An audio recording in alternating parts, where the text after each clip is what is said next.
বাংলাদেশের পাশে চীন ও তুরস্ক। জেট-10 সি ফাইটার জেট ও ড্রোন সহ যা যা কিনছে বাংলাদেশ। চিন্তিত ভারত। বর্তমানে দক্ষিণ এশিয়া এক উত্তপ্ত পরিস্থিতির মুখোমুখি।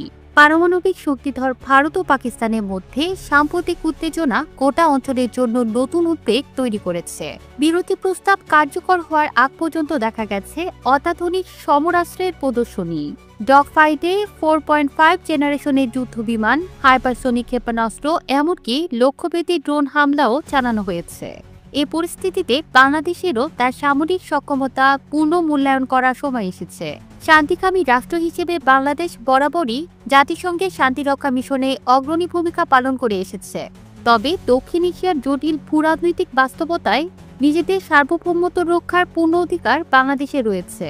বিশ্বজুড়ে চলমান সংঘাত, যেমন রাশিয়া ইউক্রেন, আজারবাইজান আর্মেনিয়া কিংবা ভারত পাকিস্তান সংকট থেকে স্পষ্ট যে মাল্টিরোল যুদ্ধ বিমান ও আক্রমণাত্মক ড্রোন আধুনিক যুদ্ধে গুরুত্বপূর্ণ ভূমিকা পালন করছে। এ বাস্তবতায় বাংলাদেশও প্রতিরক্ষাকে গুরুত্ব দিচ্ছে। বর্তমানে প্রফেসর ইউনূসের নেতৃত্বাধীন অন্তর্বর্তীকালীন সরকারের অধীনে সামরিক সক্ষমতা বৃদ্ধির লক্ষ্যে বিভিন্ন পদক্ষেপ গ্রহণ করা হচ্ছে। এতে সহযোগিতার হাত বাড়িয়েছে চীন ও তুরস্ক। warpowerBangladesh.com এর তথ্য অনুযায়ী বর্তমানে বাংলাদেশ বিমান বাহিনীর কাছে 212টি বিমান রয়েছে, যার মধ্যে যুদ্ধবিমান 44টি। গ্লোবাল ফায়ার পাওয়ার ইন্ডেক্স 2024 অনুযায়ী সামরিক শক্তির দিক থেকে বাংলাদেশের অবস্থান 37তম, যেখানে গত বছর এটি ছিল 40তম। বাংলাদেশ বর্তমানে চীন থেকে 4.5 জেনারেশনের যুদ্ধবিমান জেট-NC সংগ্রহের ব্যাপারে আলোচনা চালিয়ে যাচ্ছে। এই যুদ্ধবিমানই পাকিস্তান 7 মে ভারতীয় রাফেল ভূপাতিত করতে ব্যবহারের দাবি করেছে। প্রধান উপদেষ্টার সাম্প্রতিক চীন সফরের সময় তার ভেরিফাইড ফেসবুক পেজে সূত্রে এমন সম্ভাবনার ইঙ্গিত মিলেছে। এছাড়া তুরস্ক থেকেও বাংলাদেশেরই মধ্যে বাইরাক্তার TB2 ড্রোন সংগ্রহ করেছে, যা যুদ্ধক্ষেত্রে অত্যন্ত কার্যকর প্রমাণিত হয়েছে। পাশাপাশি তুরস্কের বিখ্যাত আকিঞ্জি ড্রোন, হালকা ট্যাঙ্ক এবং multiple launch rocket system TGR-230 ও TGR-300 সংগ্রহের দিকেও নজর দিচ্ছে বাংলাদেশ। ভবিষ্যতের পরিকল্পনা। সম্প্রতি তুরস্কের বাণিজ্য মন্ত্রীর নেতৃত্বে একটি প্রতিনিধি দল বাংলাদেশ সফর করেছে, যেখানে প্রতিরক্ষা শিল্প সহ বিভিন্ন খাতে সহযোগিতা বৃদ্ধির বিষয়ে আলোচনা হয়। তুরস্কের পক্ষ থেকে বলা হয়, বাংলাদেশের সঙ্গে শুধু টেক্সটাইল নয়, প্রতিরক্ষা শিল্পেও ঘনিষ্ঠভাবে কাজ করার সুযোগ রয়েছে। বিশ্লেষকদের মতে, বাংলাদেশের জন্য কম খরচে চীনা জেট-10 যুদ্ধবিমান HQ-9 এর সমতুল্য আকাশ প্রতিরক্ষা ব্যবস্থা, তুরস্কের আকিঞ্জি ড্রোন এবং কার্যকর লাইট ট্যাঙ্ক ও MLRS মজুদ বাড়ানো বর্তমান ভূরাজনৈতিক প্রেক্ষাপটে অত্যন্ত গুরুত্বপূর্ণ হয়ে উঠেছে। তুরস্কের কাছ থেকে বাইরাক্তার TB2 ড্রোন কিনছে বাংলাদেশ। সম্প্রতি এ নিয়ে ড্রোন নির্মাতা প্রতিষ্ঠানের সঙ্গে চুক্তি করেছে বাংলাদেশের সশস্ত্র বাহিনী।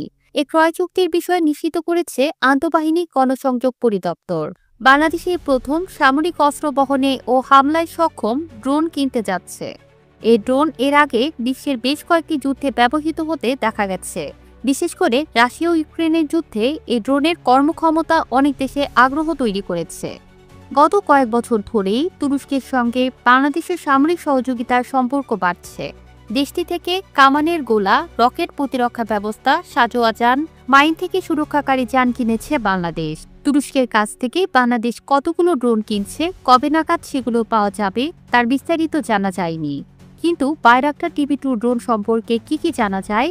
কেন এই ড্রোনের প্রতি বিশ্বের সামরিক বাহিনীরগুলো এত আগ্রহ বাড়ছে, তা নিয়ে আপনাদের সামনে বিস্তারিত আলোচনা তুলে ধরা হলো।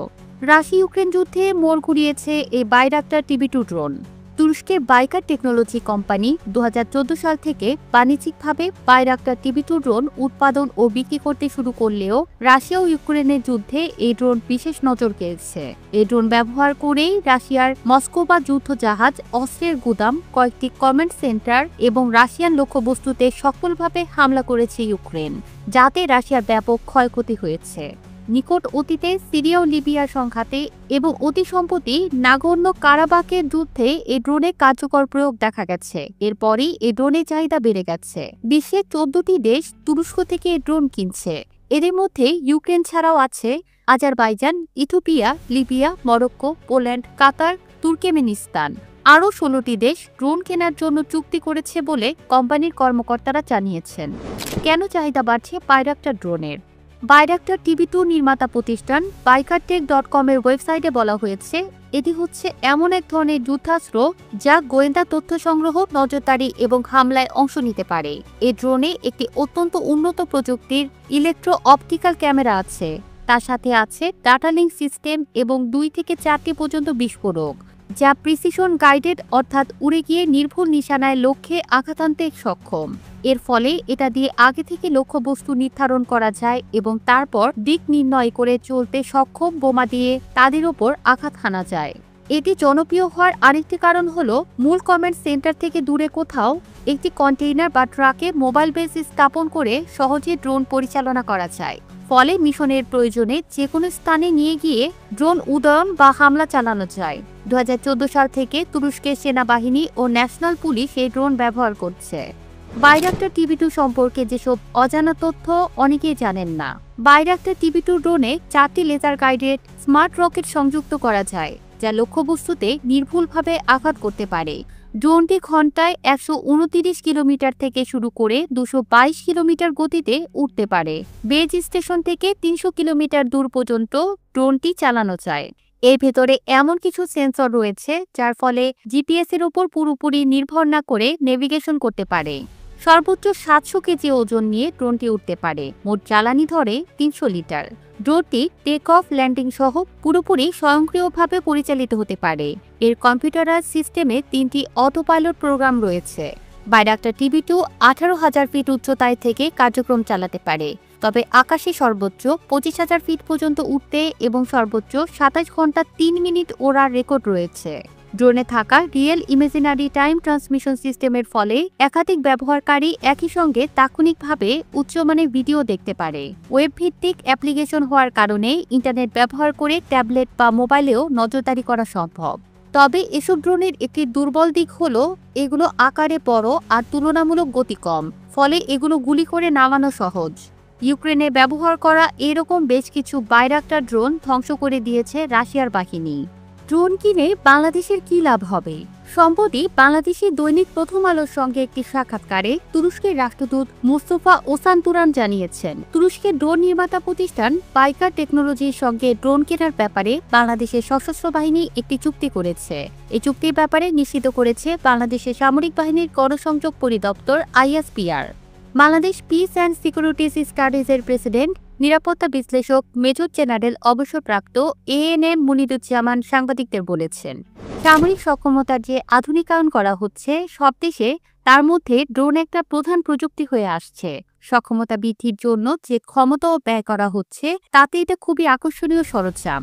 বিশেষ করে নাগার্নো কারাবাকে ড্রোনের যে ভূমিকা দেখা গেছে তাতে অনেক দেশই এখন ড্রোনের প্রতি আকৃষ্ট হতে শুরু করেছে। সে কারণেই বাংলাদেশও এর প্রতি ঝুঁকছে। বিশেষ করে টার্কিশ বক্তিয়া ড্রোন ক্ষমতা ও বাজেটের দিক থেকে খুব ভালো একটি পছন্দ। বাংলাদেশ সেনাবাহিনীর যে সরঞ্জাম আধুনিকায়ন করার প্রক্রিয়া বা বরাদ্দ রয়েছে তাতে এ ধরনের ড্রোন খুবই উপযোগী হবে তিনি বলেছেন।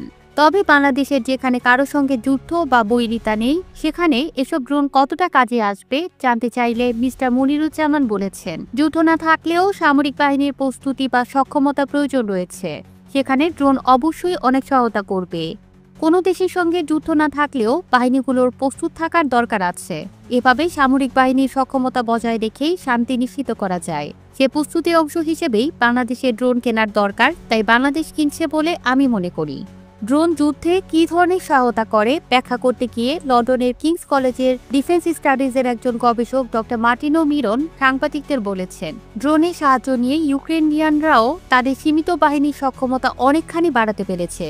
তিনি বলেন, অতীতে আপনাকে যদি শত্রু বাহিনীর অবস্থানে গিয়ে হামলা করতে হতো, তার একমাত্র উপায় ছিল সেখানে স্পেশাল কমান্ডো বাহিনী পাঠানো এবং এভাবে হামলা চালাতে গিয়ে হয়তো বেশ কিছু সৈন্য মারা পড়ত। কিন্তু এখন কেবল একটা ড্রোনের ওপর ঝুঁকি নিয়েই কাজটা করা হচ্ছে। কারা তৈরি করে বাইরাক্টার টিভি2? বাইকার ডিফেন্স নামের প্রতিষ্ঠানটি তৈরি করে বাইরাক্টার টিভি2 এবং বাইরাক্টার আকিনুচি নামের দুটি ড্রোন। আকারে এটি একটি ছোট উড়োজাহাজের সমান। এতে ক্যামেরা লাগানো আছে এবং লেজার নিয়ন্ত্রিত বোমাও বহন করা যায়। কিছুদিন আগে রয়টার্সকে দেয়া এক সাক্ষাৎকারে বাইরাক্টার কোম্পানির প্রধান নির্বাহী কর্মকর্তা হালুক বাইরাক্টার বলেছেন, তাদের কোম্পানি 14টি দেশে এ জাতীয় ড্রোন বিক্রি করেছে। সিরিয়া, লিবিয়া এবং নাগার্নো কারাবাখের যুদ্ধক্ষেত্রে এসব ড্রোনের কার্যক্রম দেখে আফ্রিকা থেকে শুরু করে ইউরোপের অনেক দেশে ড্রোনের চাহিদা বাড়ছে। পোল্যান্ড এরই মধ্যে এ জাতীয় ড্রোন কেনার চুক্তি করেছে। তার ভাই বাইরাক্টার টেকনোলজির প্রধান কারিগরি কর্মকর্তা সিলুক বাইরাক্টার রয়টার্সকে বলেছেন, বিশ্বের সবচেয়ে আধুনিক বিমান বিধ্বংসী ব্যবস্থা ও উন্নত গোলা নিক্ষেপের ক্ষমতা রয়েছে বাইরাক্টার TB2 ড্রোনের। ফলে সারা বিশ্বই আমাদের সম্ভাব্য গ্রাহক হয়ে উঠছে। তুরস্কের প্রেসিডেন্ট রিসেপ তাইপ এরদোয়ানের জামাতা শালুক বাইরাক্টার বলেছেন, তার কোম্পানি বছরে 200টি TB2 ড্রোন তৈরি করতে পারে। 1986 সালে গাড়ি উৎপাদনকারী কোম্পানি যন্ত্রপাতি তৈরি প্রতিষ্ঠান হিসেবে কোম্পানিটি তৈরি করেন শালুক ও হালুক বাইরাক্টারের পিতা ওজদেমির বাইরাক্টার। তবে 2005 সাল থেকে তারা মানববিহীন বিমান শিল্পের ওপর বিনিয়োগ করতে শুরু করেন। বাইরাক্টার TB2 ড্রোনের দাম এই পর্যন্ত বিশ্বের বিভিন্ন দেশে 500-র বেশি বাইরাক্টার TB2 ড্রোন সরবরাহ করা হয়েছে বলে কোম্পানিটি জানিয়েছে। তবে বিশ্বের বিভিন্ন দেশে এই ধরনের ড্রোনের ক্রেতা বাড়ছে বলে কোম্পানি জানিয়েছে। তুরস্কের কাছ থেকে কত টাকায় বা কতগুলো ড্রোন বাংলাদেশ কিনতে যাচ্ছে তা জানা যায়নি। তবে এক একটি ড্রোন অন্তত 10 লাখ মার্কিন ডলার মূল্যে তুরস্ক বিক্রি করে থাকে, যদিও ইউক্রেনের কাছে এক একটি বিক্রি করা হয়েছে 7 লাখ মার্কিন ডলারে। এই দামে কেনা হলে বাংলাদেশের জন্য প্রতিটি ড্রোনের দাম পড়বে কম বেশি 10 কোটি টাকা।